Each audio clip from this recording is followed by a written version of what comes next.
I'm kind of going to do this in three stages. Uh, let me.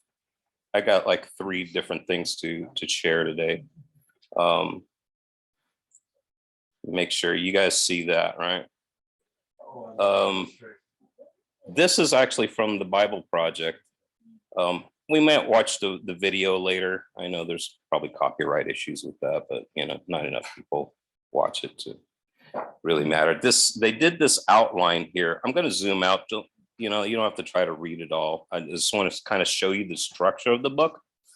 And one of the reasons that I'm doing this is because I remember teaching Daniel like about 20 years ago to a youth group. Rachel and I used to be youth group leader at our last church, and I kind of like wanted, there's another bunch of things that I've seen in the meantime, and one of the things that I noticed was in Hebrews there were, to me, a lot of connections, or at least it's almost like a segue back into Daniel, because we were talking about exile and the exile of every believer, because the book of Hebrews talks about all of the Hall of Faith people having been having considered themselves as being exiles on the earth.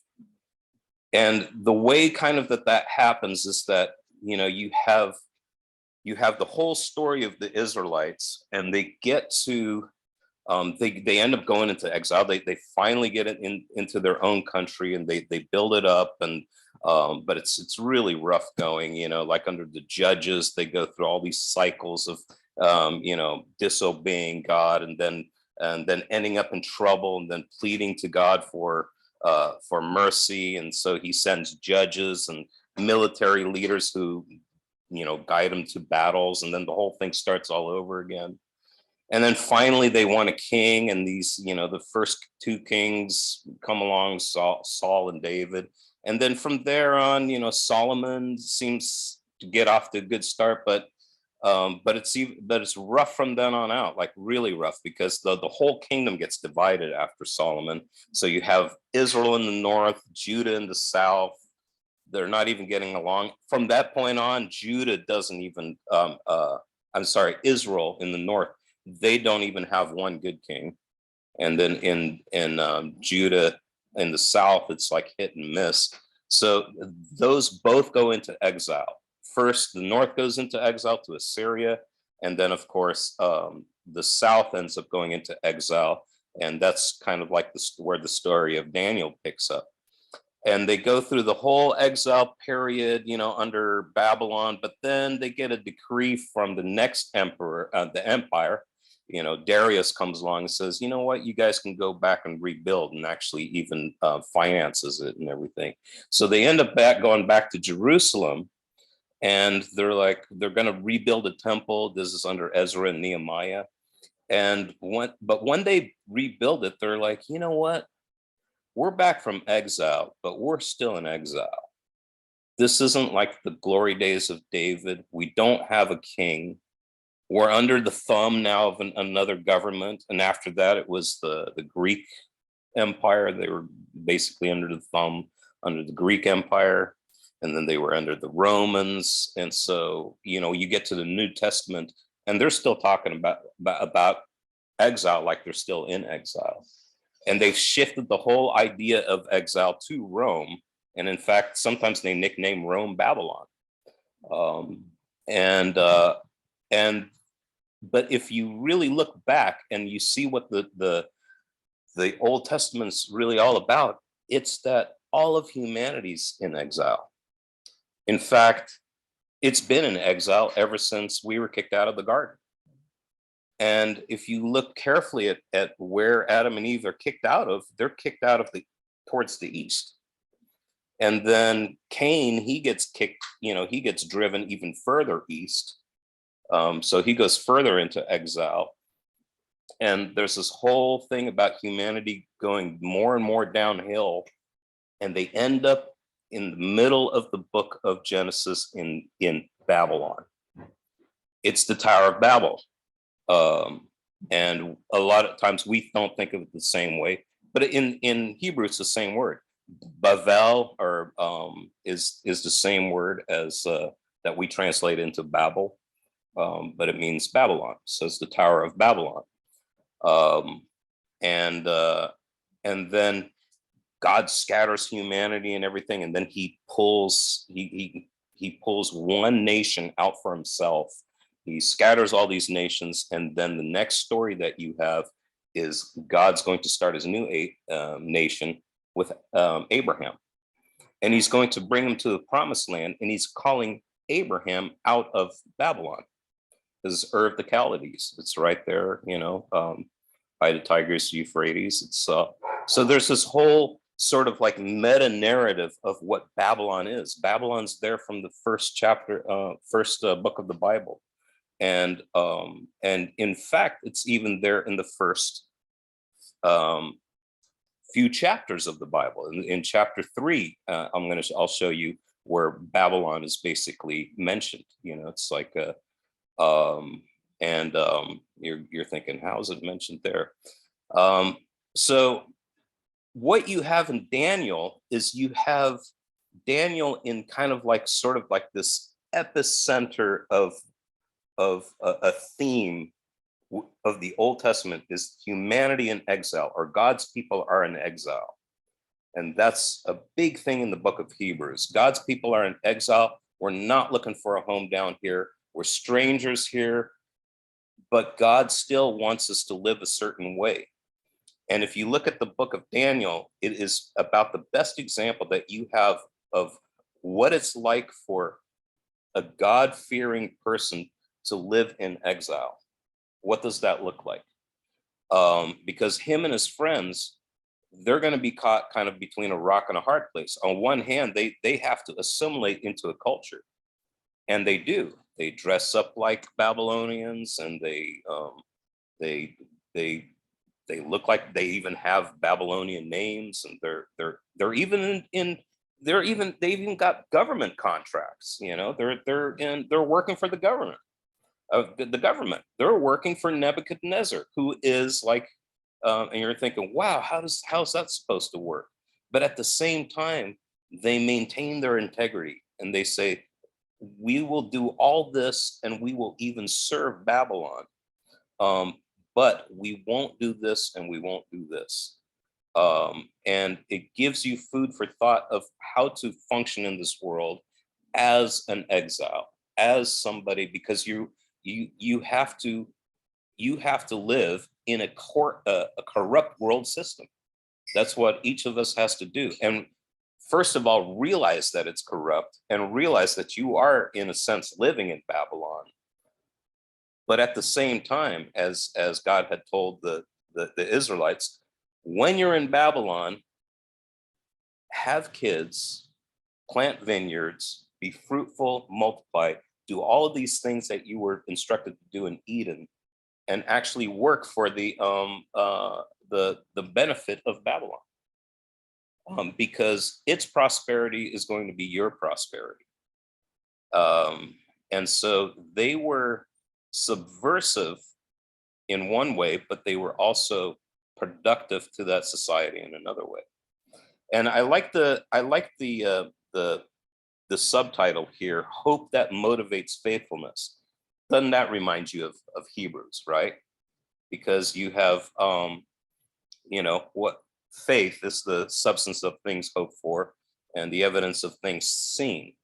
And of course, faithfulness. In Hebrews, you can almost substitute the word faith for faithfulness most of the time, because in Greek it's the same root word all the time, pistos.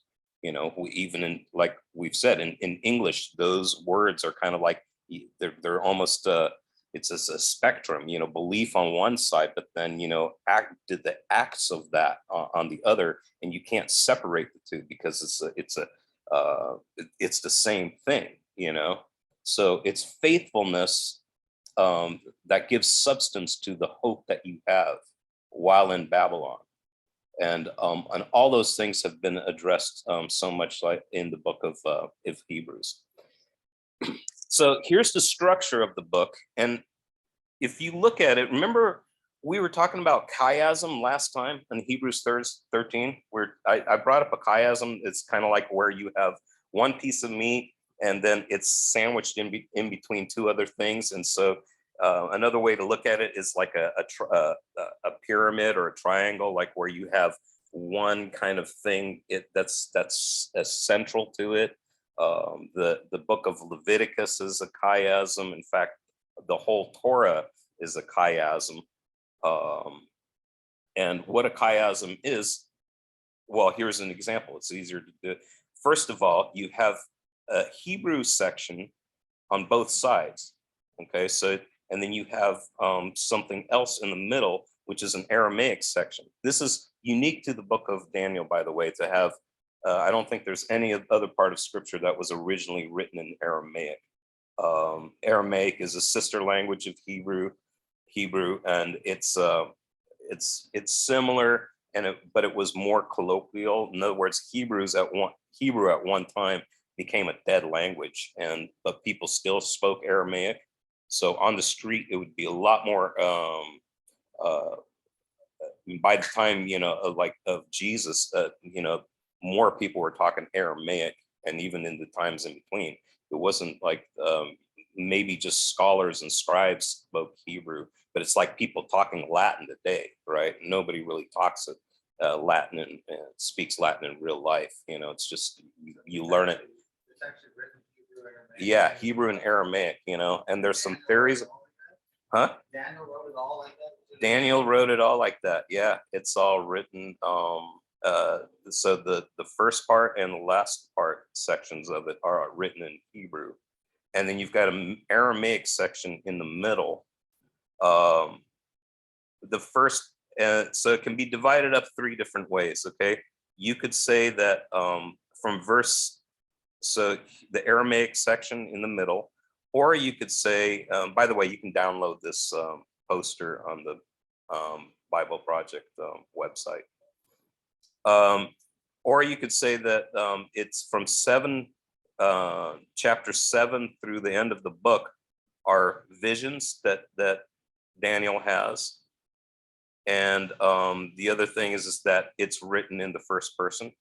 It's like I, Daniel, I, Daniel, I, Daniel. But the first part of it, chapters 1 through 6 are all written in the third person. And then Daniel did this, and then Shadrach, Meshach, and Abednego did this. So it's that's all third person. But here is the chiasm. I'm going to zoom in because you guys are kind of familiar with like the stories of Daniel, more or less. So I'll kind of rely on that. And besides that, you stick around, you'll learn the stories anyway. If you look in the middle of the book, you're going to see the pride of two Babylonian emperors, right? It's going to be Nebuchadnezzar on one hand, and then what was it again? Belshazzar on the other hand, who is and one of them is restored, and one of them ends up being killed and loses the empire. And so you've got those stories right next to each other. And then if you go back to, if you put chapter 3 and 6 across from each other, then of course you have the bow or die kind of scenarios. Of course, Shadrach, Meshach, and Abednego, they're supposed to bow or they're going to get fried. And then of course, Daniel, like you bow or you're going to be thrown into the lion's den, so their resistance on that. If you look at 2 and 7, they are the stories of the dreams. One of them is Nebuchadnezzar's dream. The other one is Daniel's dream, but it's the same four kingdoms that are being mentioned. So the golden head of Babylon, and then Persia, and then the Greek Empire, and then going into the Roman Empire. So Daniel 7 has the same sequence and the same, but this time instead of looking like a statue, they're portrayed as beasts, and that becomes a theme in the book as well. And going out from there, of course, you have let me put it on the the video and let the Bible Project guys kind of handle that, because I think it's a pretty good video.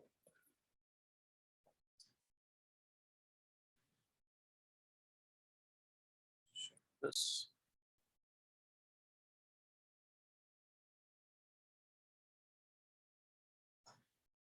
The Book of Daniel. The story is set right after Babylon's first attack on Jerusalem, and they had plundered the city and its temple and taken a wave of Israelites into exile. Among them were 4 men from the royal family of David: Daniel, who's later named Belteshazzar, and his 3 friends who you probably know by their Babylonian names, Shadrach, Meshach, and Abednego. This book tells of their struggles to maintain hope in the land of their conquerors. The book's design seems pretty simple at first. Chapters 1 through 6 contain stories about Daniel and his friends in Babylon, while chapters 7 through 12 contain the visions of Daniel about the future. But this 2-part shape is made even more interesting by another design feature, and that's the book's language. It begins in Hebrew, the language of the Israelites, but chapters 2 through 7 are written in Aramaic, a cousin language to Hebrew spoken widely among the ancient empires. But then in chapters 8 through 12, it goes back to Hebrew. This design shows how chapters 2 through 7 are a coherent section, but it also highlights the importance of chapters 2 and 7 for understanding the later chapters of the book. Let's just dive in. Chapter 1 introduces the basic tension of the first half of the book. Daniel and his friends, they're really wise and capable, and they're recruited to serve in the royal palace of Babylon. But they're pressured to give up their Jewish identity by living and eating like Babylonians and violating the Jewish food laws found in the Torah. So they refuse, and they choose faithfulness to the Torah, and it puts them in danger. But God delivers them, and they end up being elevated by the king of Babylon. After this begins the Aramaic section, which you'll see has this really cool symmetrical design. So first, the king of Babylon has a dream that, it turns out, only Daniel is able to interpret. It's about a huge statue made of 4 types of metal, and it symbolizes a sequence of kingdoms, and the head is Babylon. But then a huge rock comes flying in, and it shatters the statue, and it becomes this huge mountain. Now, this dream is the first of many symbolic visions in the book, and this one introduces the basic storyline of them all. Daniel says that the statue represents a train of human kingdoms following from Babylon, and they will all fill God's world with violence. But one day, God's kingdom will come and will confront and humble the arrogant kingdoms of this world and fill the world with the healing justice of God's reign and rule. After this, chapter 3 tells the famous story of Daniel's 3 friends who refuse to bow down and worship a huge idol statue, which, like the statue in chapter 2, represents the king and his imperial power. And so the friends are persecuted. They're thrown into a fiery furnace, but God delivers them from death, and they're exalted by the king, who now acknowledges their God as the true one. After this come a pair of stories about 2 Babylonian kings, the father, Nebuchadnezzar, and then his son, Belshazzar. They're both filled with pride because of their imperial power, and so, like in chapter 2, God warns them both through dreams and then visions, which, also like chapter 2, only Daniel can interpret. He says that both kings are to humble themselves before God, and both kings arrogantly resist. So Nebuchadnezzar is stricken with madness. He becomes like a beast in the field. But then he humbles himself before God, and his humanity returns to him. He's restored as king. This is in contrast with his son, Belshazzar, who doesn't humble himself before God, and he's assassinated that very night. Now, these 2 stories draw this imagery from Genesis chapters 1 and 2 and Psalm 8, where humans are depicted as the royal image of God. He's given them authority to rule over the beasts of the field and the birds of the air on behalf of God, who is the world's true king. But when human kingdoms forget that, when they rebel and make themselves and their power into a God, they become less than human, like violent beasts who will face God's justice. Which brings us to chapter 6, the pair of chapter 3. And this time it's Daniel who's being persecuted because he refuses to pray and worship the king as a god. And so, like the friends, he's sentenced to death and he's thrown into a lion's den. But God delivers him from the beasts, and like the friends, the king exalts Daniel and praises his God, which brings us to chapter 7. It's the pair of chapter 2 and the center of the book where all its themes come together.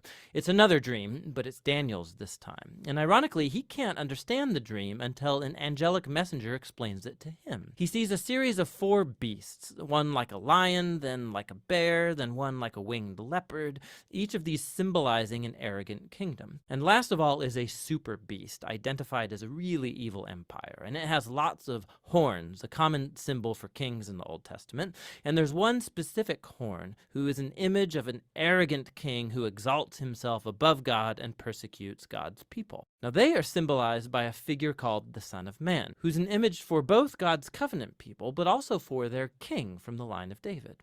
But then all of a sudden, God, who's called the Ancient of Days, comes and he sets up his throne. He destroys the super beast and he exalts the Son of Man on the clouds, where he comes up to sit at God's right hand and share in God's rule over the nations.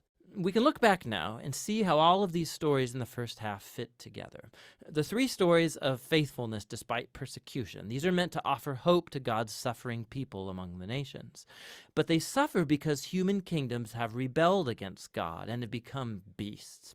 And so these visions encourage patience, that God's people are to wait for him to bring his kingdom and rule over our world and vindicate his suffering people. But it raises the question about when God is going to do that, and that's what these final 3 visions set out to explore. In chapter 8, Daniel has another vision about the final 2 beasts of chapter 7, but this time they're symbolized by a ram, who we're told is the image of the empire of the Medes and Persians, and then by a goat, who's an image of ancient Greece. And out of the goat come a whole bunch of horns, one of which symbolizes the evil king from chapter 7. And we're told more about him, that he will attack Jerusalem and exalt himself above God and defile the temple with idols. However, in the end, he will be destroyed by God, who will exalt his people and his kingdom. Now, by chapter 9, Daniel is very puzzled, especially as to when all of this is going to take place. And so he consults the scroll of the prophet Jeremiah, where God said that Israel's exile would only last 70 years. So for Daniel, the 70 years is almost up. And so he asks God to fulfill his promise soon. But an angel comes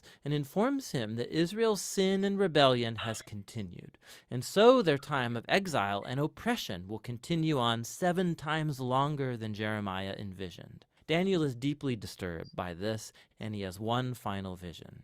We're shown the same sequence of kingdoms. It's Persia, then Greece, and Alexander the Great, followed by lesser kings, all leading up to this final king of the north, who will invade Jerusalem, set up idols in the temple, and exalt himself above God. But then, all of a sudden, this king comes to ruin. Now, there's been endless debate about what all of these visions refer to. Many see a clear connection to the exploits of the Syrian king Antiochus in the 160s BC. He killed many faithful Jews in Jerusalem and set up idols in the temple. Others think it points forward to the Roman Empire's role in the execution of Jesus and the destruction of Jerusalem and the temple in AD 70. And still others think it will be fulfilled in future events that have yet to happen when Jesus will return. Now the problem is that the symbols and the numbers, they don't quite match any of these views perfectly. But it opens up the possibility that in a sense they are all right. The book of Daniel has been designed to offer hope to all future generations of God's people. It did so in the days of Antiochus's empire, and it has ever since.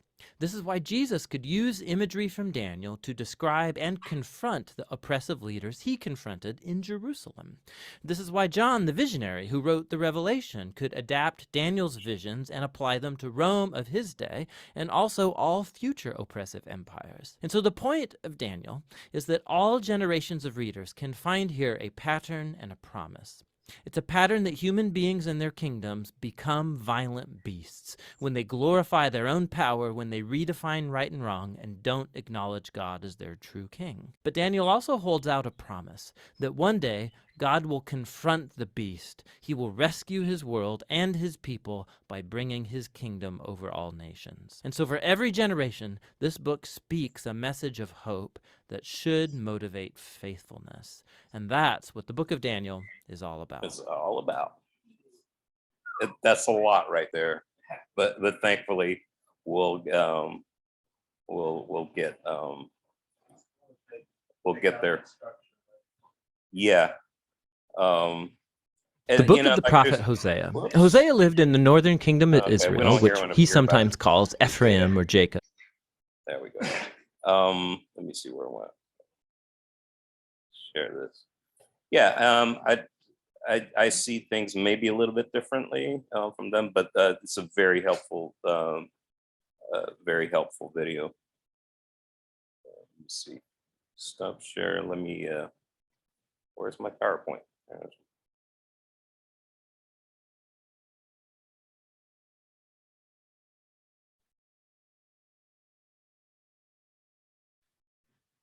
So faithfulness in exile. Um, let me go through like a couple of the features here. You know, this idea of like flourishing in exile, even to the point of being in rulership positions. There's a couple stories in the Bible that are really similar to Daniel, have a lot of have a lot of similarities to each other. First of all, the story of Joseph. Of course, Joseph and Daniel are both exiled, and one's in Egypt, one's in Babylon. Both of them are thrown into pits, right? And they're both dreamers and they're dream interpreters, and they both get elevated into these prominent positions because of their ability to interpret dreams, and they're close to the kings. Joseph ends up being second second in command, basically, in a world empire. Daniel ends up being basically second in command in two world empires, because he's there with the Babylonian Empire, and then he rises to prominence, at least in the Medo-Persian Empire. So twice in his lifetime, he's way up there.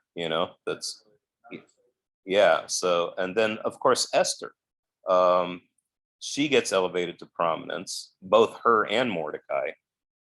In fact, you also have that, the twists in the stories where, you got somebody who's after the Jews or after them, and they, like the wise men who tried to get Daniel in trouble and get him thrown into the pit. Well, it all gets turned on them. They get thrown into the pit instead. And of course, with Esther, Mordecai won't bow, and then he's going to, now all these Jews are going to die, but now it gets all turned around on Haman, who tries to do that to them.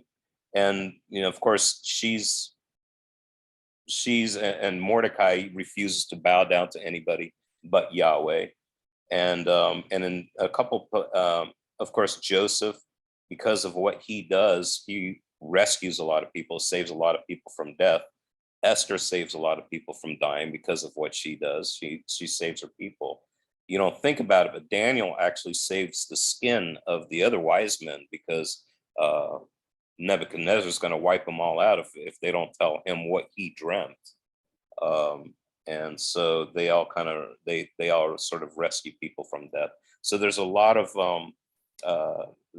similar words, and there's a lot of similar themes in all three of those stories. And it all happens in exile. In the New Testament, you have some references to Daniel. The preferred title for himself that Jesus used is Son of Man. And he even tells the Sanhedrin, from this day on, you're going to see the Son of Man riding on a cloud and being seated on the right hand of the Father. And he's referring directly to Daniel 7. And I won't get into it right now, but he is sort of comparing them. If he's the one that's doing this because of what they're doing to him, then he's suggesting that they're part of this beast. And we'll get there when we get to Daniel 7. Of course, Christ also talks about the abomination that causes desolation, as talked about in the prophet Daniel. Daniel, when you look at the timeline of that Daniel's talking about, he is talking about Antiochus Epiphanes. When Jesus comes around, though, he tells people, when you see these things happen, as you've seen as prophesied by Daniel, then you're thinking, wait a minute, it's not just about Antiochus Epiphanes. Something else is going to happen. And of course, AD 70 happened. And then 87, one of the reasons that Christians escaped the Roman crushing of Jerusalem at that time is because they were looking at the words of Jesus, especially in the Olivet Discourse in Luke, because they were like, when you see when you see the city of Jerusalem surrounded by armies, get out of there. And so they did. But then you see other elements of that, and you're saying, well, 80, 70 doesn't fit all of it either. And so there's still something coming in the future. So it is about Antiochus Epiphanes. It's also about 80, 70, but it's also about something that has yet to happen. And it's about things that have happened throughout history. I think that every generation has gone through something, or can look at something in the world that they can look at a Daniel and say, this is Babylon, you know. And so no matter, I like the way that Tim Mackey handled it on this video. It's like, maybe they're all right to a degree. I don't think it's good to kind of get locked into one system and say, this is what, you know. And then, because first of all, none of them work all the way through. But the other reason is because you can see Babylon today, right now. And the more as we get into this, I'm going to explain this because I'm going to kind of look at Daniel sort of with that emphasis is what I'm going to do. And then, of course, Revelation has a lot of connections to the book of Daniel. Some people think of those two as companion books to each other. You have the beast and the beasts of Daniel, you know, specifically the one that we associate with the Antichrist. 666. There is in Daniel, when there's that big statue that Nebuchadnezzar has everybody bow down to, 60 cubits high and 6 cubits wide. There's 6 instruments that are mentioned. There are 6, you know, there's all these sixes that are involved there, you know. So that's it's one of those things. Actually, and I didn't think about it until, well, it was pointed out to me today that Goliath was 6 cubits tall, 6, you know, had all these. He had 6 pieces of weaponry on him. He's got scales, like he's the son of the serpent, or the serpent. You know, and of course he gets a head wound, and yeah. So there's a number of like 6 numbers of 6s and everything, and some of them are seem to come from the book of Daniel. So it could be, you know. So and again, it's not like a puzzle where you go, well, like, let's look in the news headlines and figure out when the Antichrist is going to come, because so far everybody's failed pretty badly at that. Eventually somebody's going to be right, but there are a lot of things that, you know, Babylon ends up being a huge theme in the Bible, and it's an archetype. And of course, you have Mystery Babylon, who is the harlot, who is and there's I'll talk a little bit more about that. And of course, Daniel talks about the resurrection in chapter 12. And of course, you know, those, you know, some are going to be raised to glory, and some are going to be raised to destruction. And of course, Revelation uses that same sort of language. So let's talk about Babylon as an archetype. I heard Bill Randalls. There's a guy online that I'd like to listen to. He's a pastor. It doesn't sound like he's got a big church, but he'll have way more people watching the video than the size of the church would suggest. I think he's a really good teacher. But his name's Bill Randalls. Real cheesy videos, nothing, you know, production wise or anything. But he's got great. I think he's got some really good messages. He said this one time. He said, Babylon is man's organization against or without God. And I think that that is one of the best summary statements I've ever heard of what Babylon is. It's man's organization, usually in the form of governments, right? But just in culture in general as well.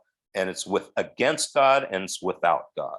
Um, uh, and and kind of the way that you get there is sort of with this story that if you look at Adam and Eve, man's placed in the garden to rule with God. Okay, God actually gives him a ruling job. That's why he's in the garden with God. It's he's in Eden. It's the ruling place. It's the top of the mountain. It's the Holy of Holies. The Holy of Holies is an imitation in a way of Eden. It's also the center of the promised land. It's at the middle of the world sort of thing, right? Man was placed in the garden to rule with God. But when man's given the choice, he can eat of the fruit of the tree of life if he wants to.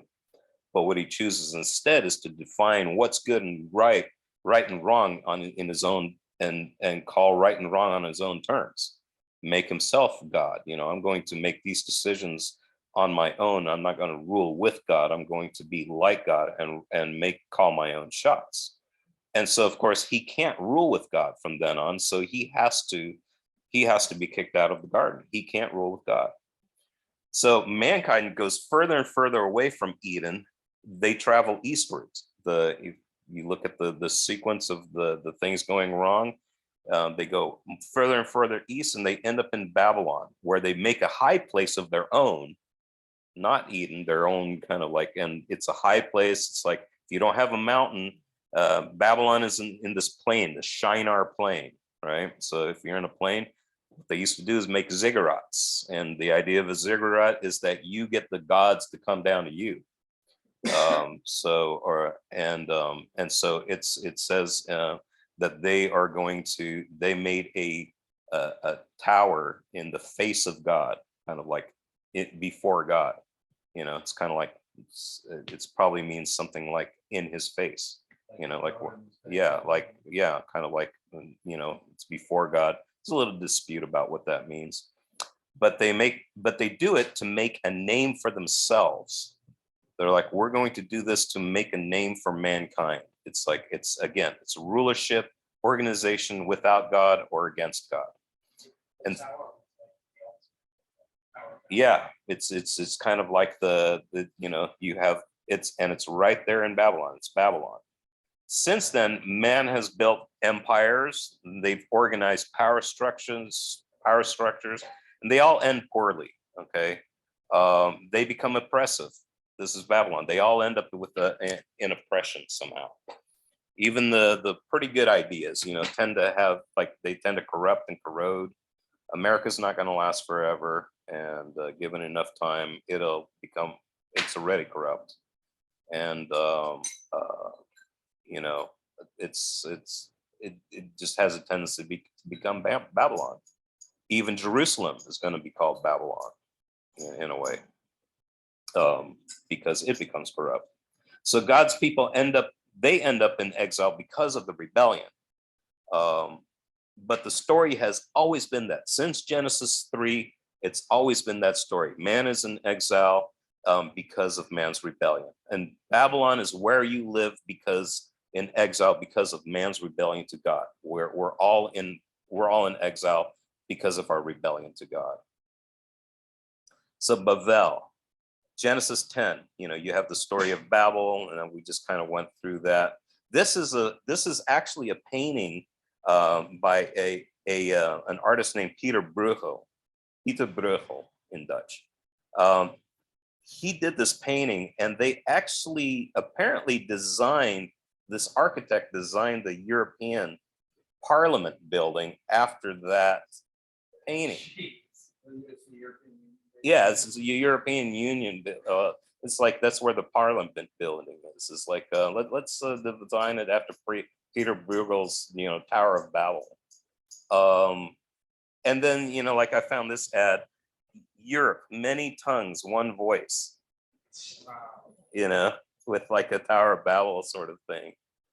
Many tongues, one voice. Knowing the story, it's like you know, like that. They had that, you know, they, of course, their tongues were divided, and then, you know. So let me show you like the Bible's version. The real reversal of Babel is in Acts chapter 2. And divided tongues as a fire appeared to them and rested on each one of them. This is a brand new church, right? And they're receiving the Holy Spirit here. And they were all filled with the Holy Spirit and began to speak in other tongues as the Spirit gave them utterance. This is the real many tongues, one voice thing, right? And at this sound, the multitude came together, and they were bewildered because each one of them was hearing them speak in his own language. And they were all amazed and astonished, saying, "Are not all these who are speaking Galileans? And how is it that we hear, each of us, in his own native language? Parthians, Medes, Elamites, residents of Mesopotamia, Judea, Cappadocia, Pontus, you know, all these places. We hear them telling in our own tongues the mighty works of God." Where God had split up the nations and scattered them, and Deuteronomy says he scattered them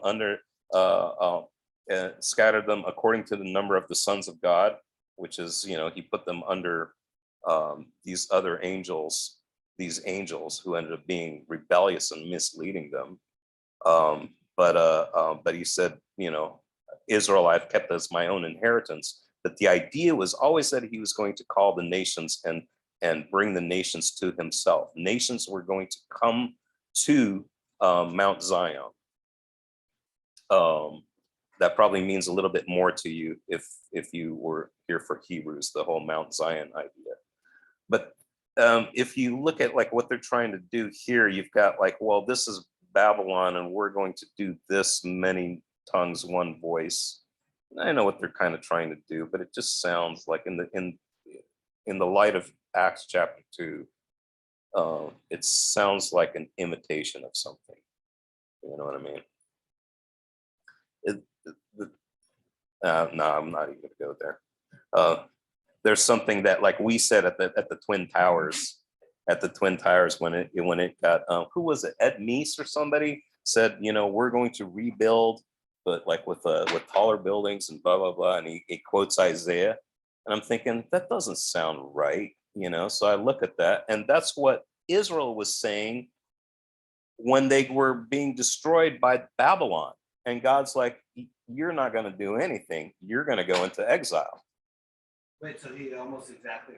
Yeah, he quoted that as if to say, we're going to do this. But what he quoted was the portion of scripture where God's saying, like, you're saying this, but I'm telling you, you're going into exile.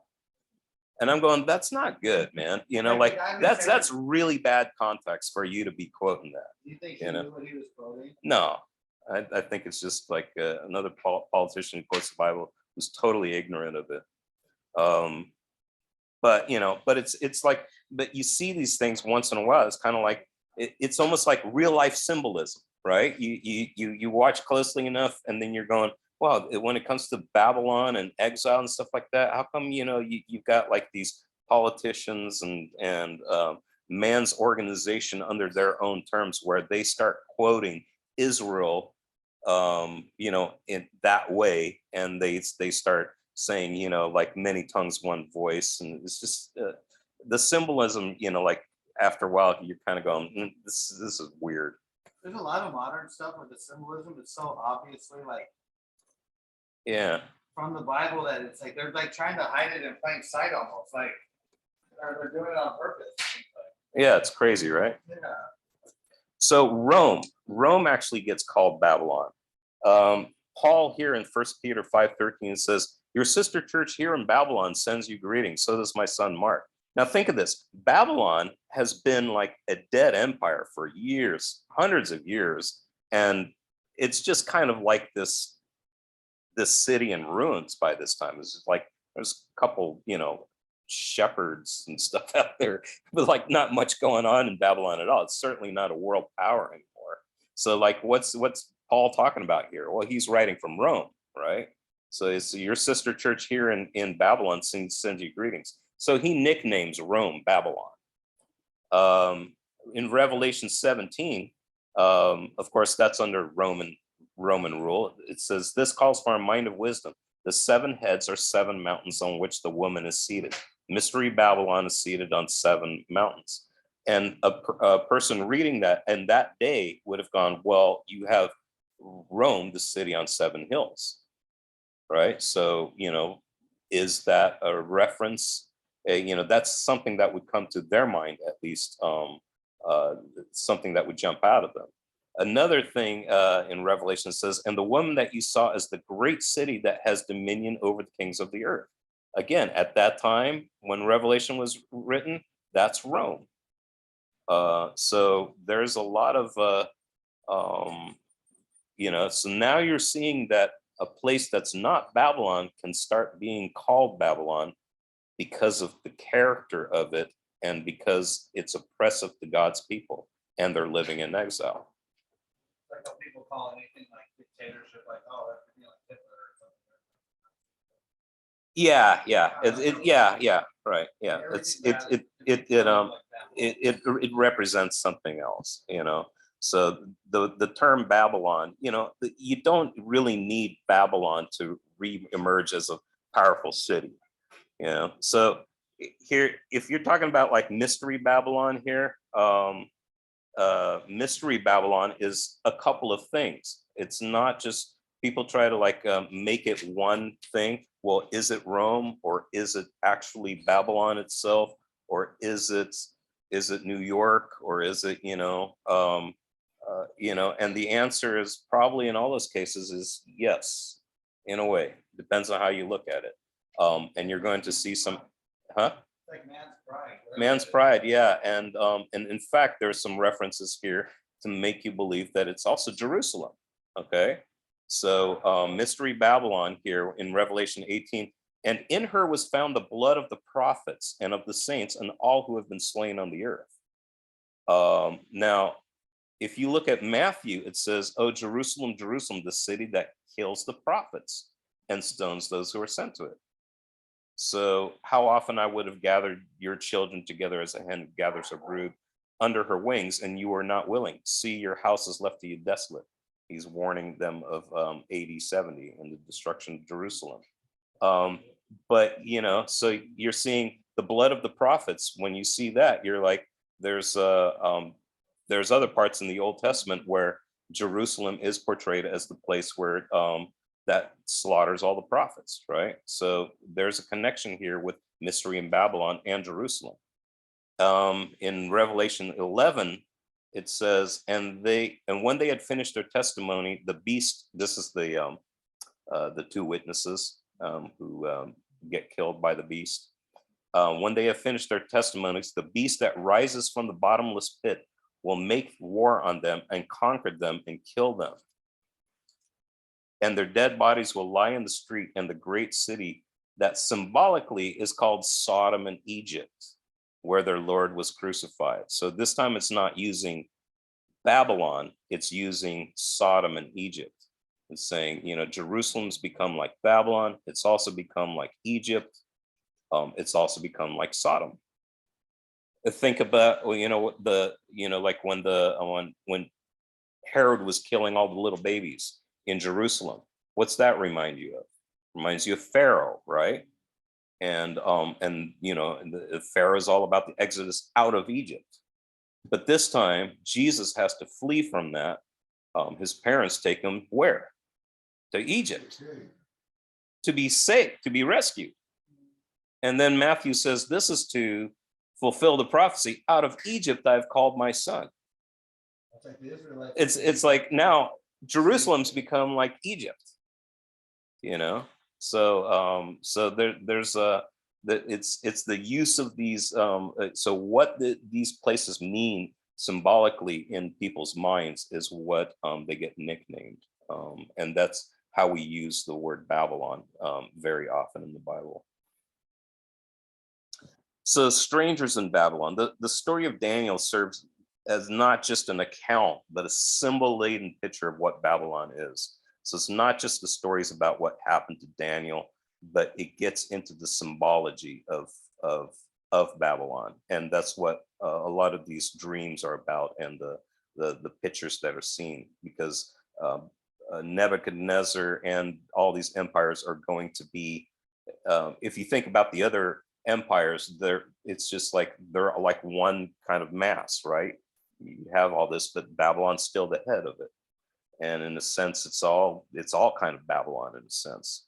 So Daniel is not there because of his own sin per se. In fact, nothing ever bad is said about Daniel. But he is there because of Israel's sin, and he relates to that. He even repents and fasts. Well, not fast, but he eats no pleasant food, and he prays and he repents and everything. He's portrayed as righteous and blameless, kind of like Esther is, and kind of like Joseph is, if you think about it. But yet he lives in Babylon. And so from Hebrews, we saw that the people of faith have always seen themselves as being in exiles. They're strangers, xenos on the earth. Xenos, that's where we get our word xenophobia from. We're aliens, strangers, right? Xeno, yeah. So that's the word that's used in Greek. We're xenos in this world. Thus, the book of Daniel is a portrait of how the righteous are to live in exile. The Bible keeps getting smaller and smaller in a weird way. Yeah, it's repetitive, right? Yeah. So, and I thought I'd bring this up, the fourth river, and this is actually Genesis 2. I'm sorry, I said Genesis 3. It says here, a river flowed out of Eden. Okay. Eden, remember, we find out later from Ezekiel that Eden's on a mountain, but we already know it's on a mountain because a river is flowing from it. It's a river is flowing out of Eden. Same way that, like in Ezekiel's temple, a river is flowing out of God's temple. In Revelation, we see the Eden River flowing from from underneath God's throne, and you see the tree of life and all. It's the return to Eden there. But a river flowed out of Eden. Now think about this, okay? Because this hit me like a ton of bricks once I saw this, and Evan and I were talking about this last weekend. A river flowed out of Eden to water the garden, and there it divided and became 4 rivers, okay? The name of the first of this is the Pishon.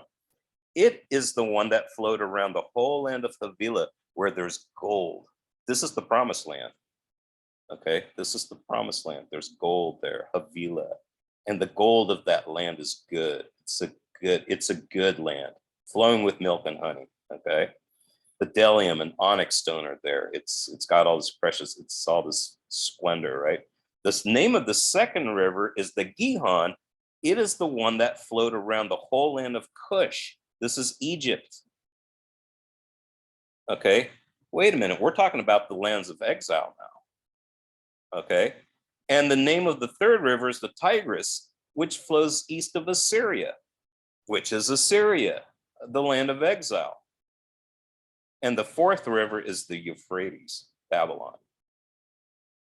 So you have this idea already from the beginning of the Bible where God's life is going to come out of Eden and water the earth, the places of God's people in exile, where they are in exile, or no matter where they are, but the lands of exile. And this is when Jesus says, out of you shall come rivers of living water. It goes all the way back to this. And it's, you may be here in the Roman Empire, you may be under persecution, you may be living in the, close to death all the time, persecuted and everything. But he's going to water the lands of exile through the people, through his people, through his God. I mean, yeah, it's right there from the beginning of the Bible. It's already prophetically telling you that this is it's telling you what's going to happen with the people of God. Yeah, it's food for thought, So it's the unnamed river that flowed out of Eden would water not only the promised land, but even the places of exile where God's people would live. So Eden on Mount Zion, where God's people is, where the living waters flow from. We see this in Ezekiel 47, Zechariah 14, Revelation 22. And on the last day of the feast, the great day, Jesus stood up and cried, "If anyone thirsts, let him come to me and drink. And whoever believes in me, as the scripture has said, out of his heart will flow rivers of living water." Now he said this about the Spirit, whom those who had believed in him were ready to receive, for as yet the Spirit had not been given, because Jesus was not yet glorified. So we're talking about through the Holy Spirit, he's going to, so all this whole idea of exile and exile from the Tower of Babel, the scattering of the nations, all this kind of stuff, it all comes, all these, it's like a matrix of ideas that kind of like come together. And I'm going to stop there. I'll do this other thing next week. You know what I forgot to do? I forgot to record. Says recording. Oh, is it? Yeah. Oh, okay, cool. Yeah. Yeah. No, you did. That's all right. I'm sure it's a, we probably need to hear it. Okay, and let me grab another cup of coffee and So anybody have any comments, questions, or What do you think, Aaron? Aaron's got his concordance and Bible lexicon. I was gonna say, like with the Exodus, when God led his people out of Egypt, out of bondage at the hand of Moses, and they, and the Red Sea is split and everything. And then, I was just getting this idea about you mentioning in Hosea 11:1 about, when Herod sent the order to go and have all the newborn babies killed and everything. And then so the angel came and warned and told them to flee to Egypt because Herod seeks the child's life. And so it just brings out, because the real Israel it's like a remember how it's in Hebrews it says the heavenly Jerusalem, Mount Zion, Right. and that Jesus went into the real, the real tabernacle Right. in heaven. And it's all this connected. So Jesus goes before them, and as Jesus said, if the Son of Man is lifted up, I will draw all peoples to myself. So it's like Jesus leading everybody out of the bondage of the devil back to the Father. That like the great Exodus, basically, from going from the bondage of the devil to liberty in Christ, all people being drawn to Christ. Yeah. It's So like the great Exodus, it's just totally cool how it's all connected. right. That's very Yeah. good. In Revelation, when it's talking about the mystery Babylon, the harlot, and it says, "Come out of her, my people." Is that You know. one of the same, the name Mystery Babylon, say that? It's not Mystery of Babylon, it's like a proper noun. No, it's a weird title. It's like mystery, kind of like mystery, semicolon or colon Babylon, or there's different ways that like people have kind of like put it, but it's just like, yeah, it's just like a name. It's like a title. It's called Mystery Babylon. And you're thinking, okay, so what's this mean? And I think that it's just kind of like in Revelation, you have the two women story. One of them is, of course, Revelation 12 is the people of God woman. It's kind of the easiest way to think of her is like as Israel. Garrett called her the people of God. Remember, God's people. I think that's, but it goes all the way. It goes all the way to Eve. It's like your seed is. There's going to be enmity between you and the serpent, and between your seed and her seed. Is what he's telling the devil. So then you have like her seed is of course, the Christ child, but the rest of her seed are those who profess Christ. And then you start thinking, okay, well, now we're going to see the serpent and his seed. And there's a rabbit hole there, like how to interpret all of that.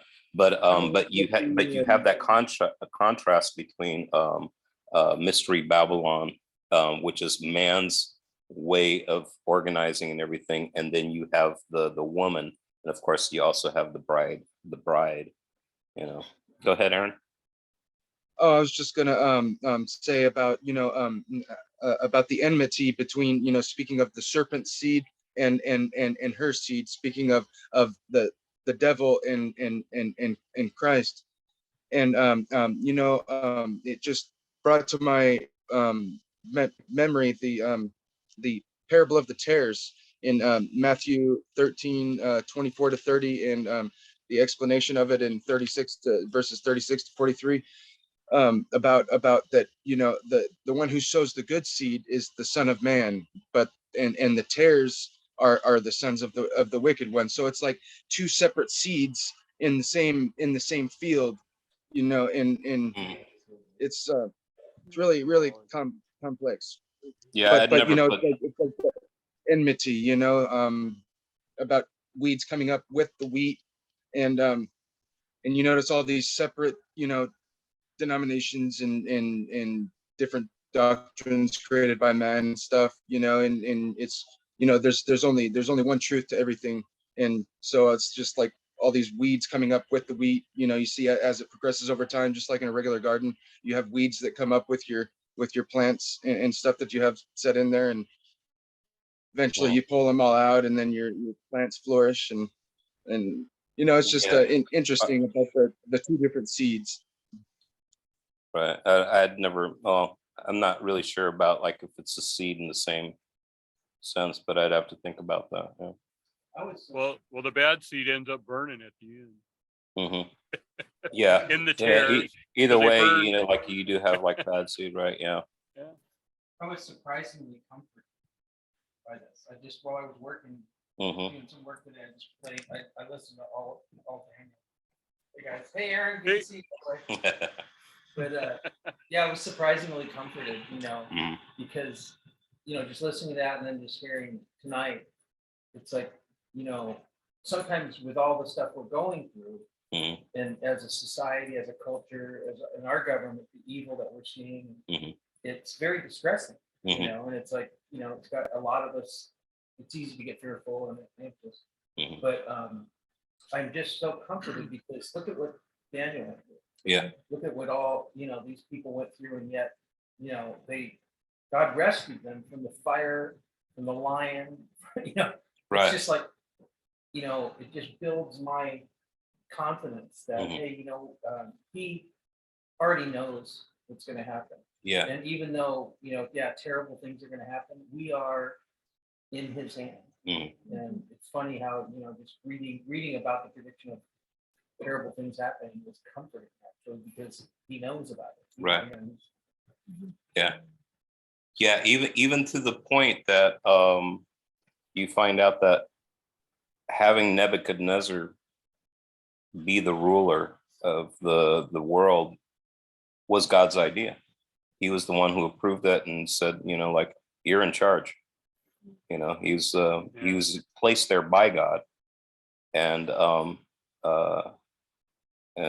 so God is sovereign over all those things. He's never, and God's going to remove Nebuchadnezzar when it's time for Nebuchadnezzar to go. He'll put the next guy in charge, but there's nothing that's not under God's control. Yeah, you see that in there. Yeah, I think that there's like a lot. To me, it's like I feel comforted, especially like if I think, I'm not looking for America to be it. I mean, you want that as an American, but you're not relying on like, well, it's America to the end, or whatever. And I mean, I want to do whatever I can to you know, like preserve what good we have going on, but realize that it's, you know, especially if we stray from God and we're just going to call good and evil on our own terms, your time's limited. You know, you're going to end up like Israel. We're not supposed to make an idol out of it. No, you can't make it that. Yeah. It's been a good thing to us, and it is a good thing in general, but it's still Whoops. ultimately about God's kingdom overall. Here's a painting, guys. I like that thing. Yeah, a friend of mine did that painting. Yeah, not everybody likes it. Yeah. He's kind of a known artist. Yeah. What did you say? What do you say? I didn't say it. I said, I like it, but I don't know where I put it.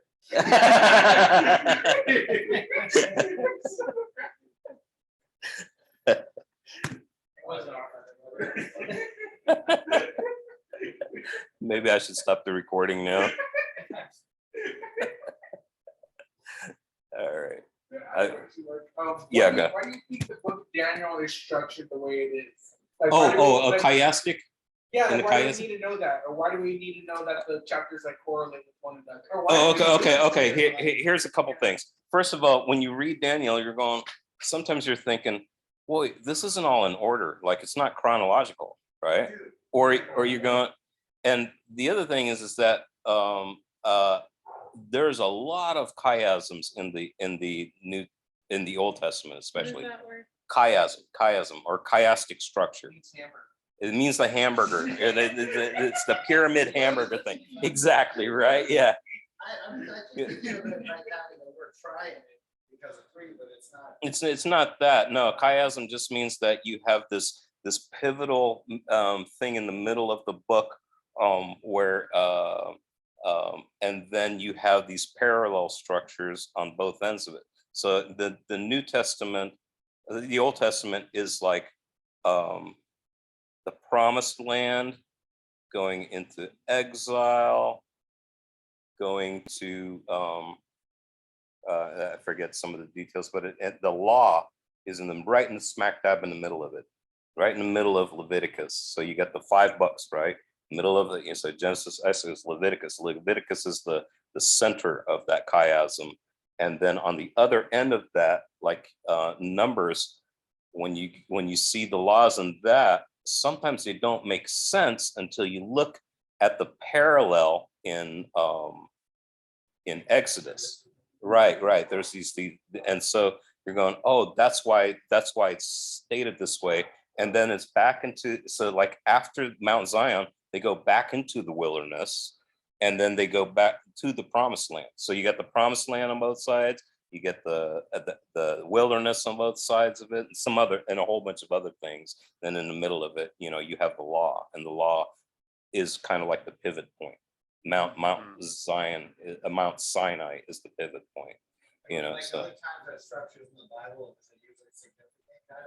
yeah, so it helps you to interpret what's on the other side of it and what it's being contrasted or compared with. Why is this story? Sometimes the weirdness of a story is because it actually makes it fit with the thing on the other side of it. Which might have been written by a whole other person. Sometimes, yeah, but it could have been arranged as a chiasm later on by an editor, who people are uncomfortable with that, but like these are people who saw themselves being guided by the Holy Spirit when they were doing this. Like if you look at the Book of Chronicles or whatever, it's a compilation of a whole bunch of things, like where they got court records and King's annals and stuff like that. But the way that it's woven together, the people that did that saw themselves as being guided by the Holy Spirit in order to do that. So you have these chiastic structures, and it helps you make sense of the book. I don't know how far we'll get into that because I don't know enough about the chiasm in Daniel. Esther's strong chiasm, really simple one.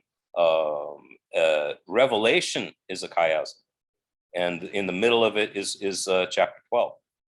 And then you have like, and you have chiasms within chiasm. In fact, there's a chiasm between Daniel.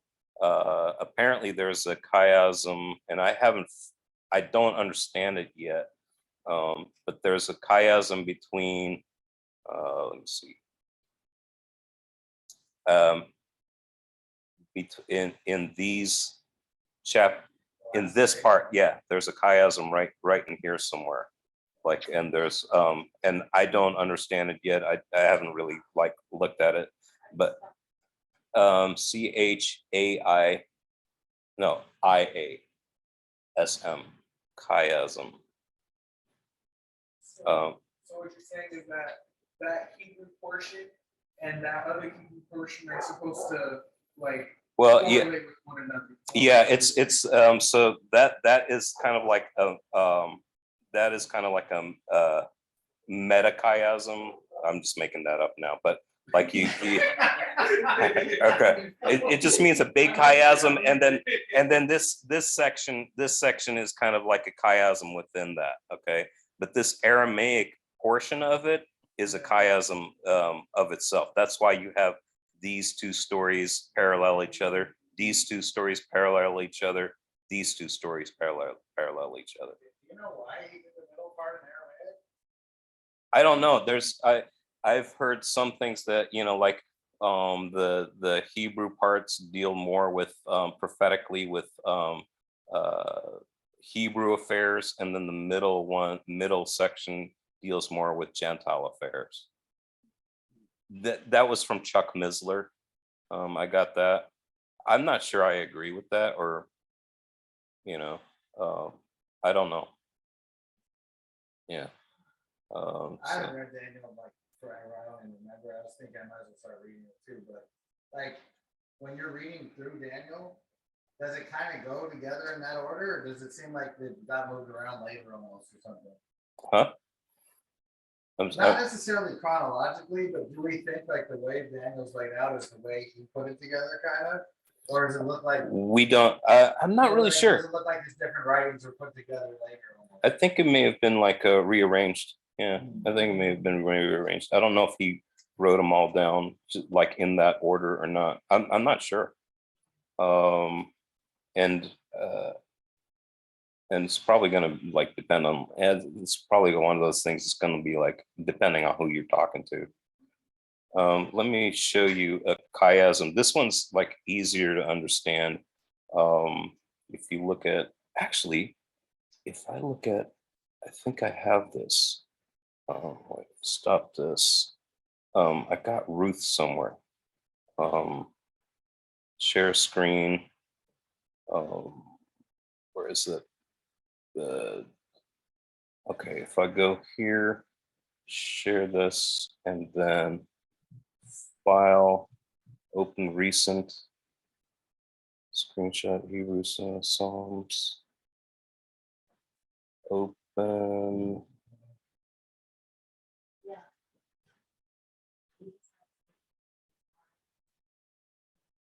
Okay, I don't see it here. I give me a second here. Sorry, guys. If we go to, let me see, Ruth, what is it? Chris, take that.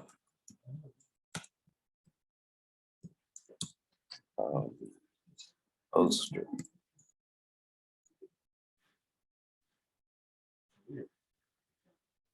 Okay.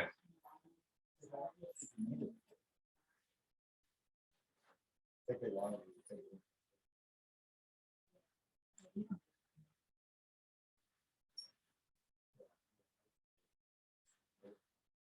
it. I'm more into them. than other people. Oh, no, Esther.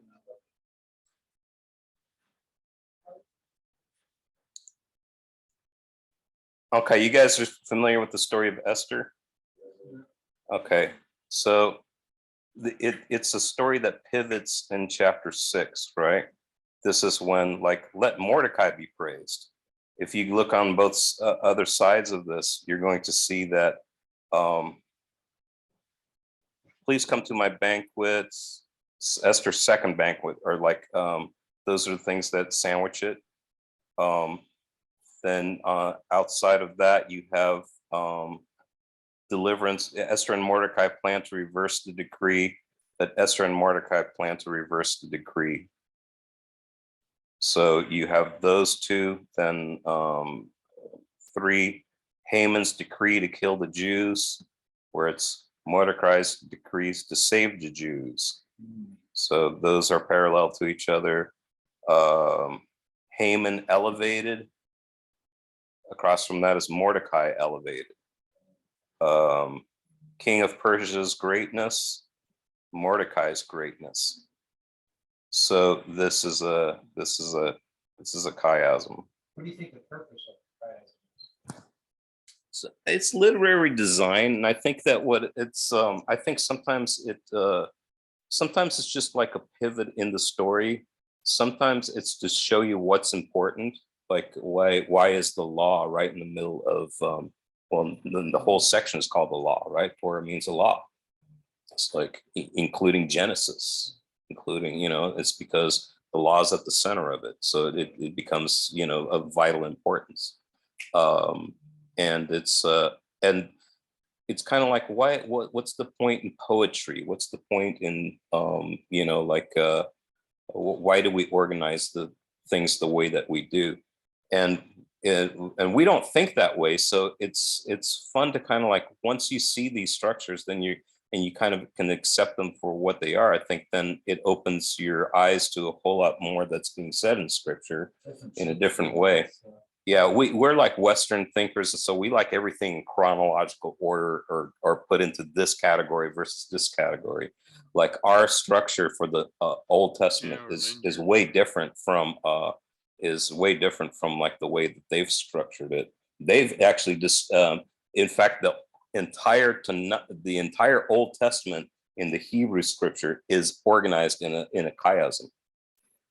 But like, you mean like how the Jews have it arranged? yeah, exactly. Yeah, I don't know how that works yet. I haven't looked into it, but I found that out last week. I think this guy hasn't like Esther. It's almost like every time like the devil tries to do something bad, like he takes Joseph into Egypt, then ends up saving the people of Israel. Then he takes Daniel then into Babylon, and then that ends up being the deliverance and the prosperity of Israel, like you were saying. Like how Esther's is kind of like the same thing. Like everything on the bad guy side, almost, you could say. I don't know if that's what it's saying, but it's like mirrored, like, and on the blessing of God's people, like opposite. Yeah. And really the swing of the story is that once things have turned around and they go to Mordecai's favor, then everything that the story's been building up to, like where it kind of like gets like kind of worse and worse in a way, all of a sudden starts unraveling and working the other way around. And so that's kind of like in Esther, like I said, it's a simpler chiasm for us to see because we kind of know the story, right? Yeah, it's just literary structure. These guys were literary geniuses. They don't write in our style at all, but they were very meticulous, and words were placed in really particular and it's almost like listening to music where like you hear a theme, then you hear a little difference, and you hear a theme and you hear a little bit of difference, and you go, okay, here's what this is telling me now. Because I'm hearing some of the same things. There's a lot of forethought to write it out. There's a lot of forethought, and it's really dense. Were you here when we talked about like the seeing and taking? Okay, seeing and taking. It starts with God makes a universe, and he sees that it's good, sees that it's good, sees that it's good. And then you have Eve, who sees that it's good, but she takes, and there's something wrong with this whole picture, right? And then you have all these scenes of like people seeing and taking, seeing and taking. In fact, Nebuchadnezzar sees these boys, and that they're like because they're like 15 years old at the time, and he's like, and that they were without blemish and all this kind of stuff, you know. And there's always like that detail in there, you know, like, and then he takes them. It's like David sees Bathsheba and he takes her. It's like all of that. Then you have some twists in the story, like where you have, like, say, Moses's mother, she sees that he's a beautiful child, but she doesn't take him. She puts him on an ark. And you're going, oh, wait a minute, an ark. Where are we? It's the same word as the Noah's Ark, right? It's the only places in the Bible you're going, oh, what's going on here? And you're like, wow, you got like a remnant, and he's being saved out of this, and you know, and there's all these themes that are building on each other. That whole first chapter of Exodus is just dense with a. Yeah, right. She sees that the child is beautiful, and she, she takes him, right. But then you're going, wait, this is working out. So you know, there's it's all these literary designs and themes, and like you're supposed to like catch on to these motifs. But we think of the Bible as like, just give me the facts and how it is. Well, what are the facts? And that's not the way they're thinking. Not that they're not facts. It's just that like they're designing it like heavily. And the way that they're designing it gives you kind of like the music or something that's even more. It's even deeper. Kind of like poetry can like tell you something that like just somebody stating the facts can't. It's like a rhyme scheme. It's yeah. Like Esther's like a A, B, C, D, C, D, A almost or something. Yeah. People who know Hebrew and they see like a Bible in English, they're like, what is this? You know, this is just, you know, you have, you know, like the Noah story about the sky weeping because, you know, like God was saddened, and it was, you know, like Noah, who means rest, you know, name means rest. He ends up resting on Ararat. The boat came to rest, and you know, the bird had found the dove had found rest somewhere, and you know, it's like all these repetitions of words, and you're supposed to like take notice of them, you know. It's just stuff like that, you know. Literary design, you know, it's a geeky thing to, you know, trip out on. Yeah, the sandwich. Yeah. It is interesting though. Yeah. I think there's a lot of stuff where, what does it say somewhere in the Bible about stuff will be locked up in those books till the end of ages or something like that? Oh yeah, that's well, yeah. In fact, in Daniel it says you know, like I think he tells him to quit writing or something like that. And I just think like a lot of the stuff we're discussing, not like they couldn't have figured it out before, but with all the technology we have to be able to make pictographs and all this, it's like it's easier to visualize all these kind of things that are locked up in the Bible, you know, like yeah, kind of like our technology. Like, I mean, for them back then to carve that into a piece of clay or write it on a piece of papyrus would have taken forever. But right. because of these end days, we have this technology that makes it really easy to get these, like unlock these things out of the Bible. Now I'm assuming that these guys were literary geniuses who were able to make chiasms out of these things. Okay, I'm assuming that. But what if it's like they didn't even know either? Well, yeah, they're just divinely inspired. Exactly. In fact, the chiasm in Revelation, I don't think is like it's been noticed until like I don't think it was noticed until much later. So was John aware that he was writing things in a chiastic structure? I think he was, because I think the book of John itself, the Gospel of John, was written in a chiasm. Now, in Revelation, you mean it's like the chiasm between like the judgments and the like he talks about the people of God being saved, and then he talks about it again later, like that. Let me see if somebody's got a because a lot of this chiasm stuff is like new to me, but it just doesn't surprise me. Let's see, Safari.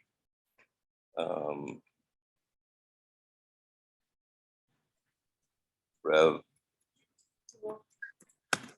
Chris God read, and there's a chiasm and optic nerves too, What? and God made the eyeball.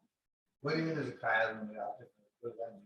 Well, when I was looking up what the heck chiasm was, Mhm. it's all these pictures of eyeball So optic. here's God remembers Noah. First one. It's how God designs. Oh, wait a minute. Oh, this is the chiasm of the Noah story. Chiasmus of Revelation. Naomi and Ruth Lance. Oh, wait, that's chiasm of chiastic structure of Revelation. Satan is cast out to 12. Yeah, Satan's cast out. That would be a major hinge point, wouldn't it? Satan being cast out. You know what I mean? That's kind of like the, prologue, epilogue, 7 epistles, 7 angels, 7 seals, 7 bowls, 144,000 saints and 7 trumpets, 144,000. You didn't say that in the Revelation part. I know, right? Yeah. The 2 witnesses versus the 2 beasts, dragon in heaven. Dragon persecutes woman. Woman flees to the wilderness. Woman flees to the wilderness. Just like the That's crazy. just like in the Torah, right, where you have the wilderness on both sides of the law. Here you have the wilderness on both sides of Satan being cast out. Yeah. It's almost a way that you can predict the future if you knew you were at the first part of it. Yeah, I don't know. Yeah, but You have to know. It's like, you're like, where in the chiasm are we? What are we reflecting now? That's really cool to me. Yeah. what the chiasm? What the chiasm? I'm going to stop the recording, but we can talk about whatever we want to. So.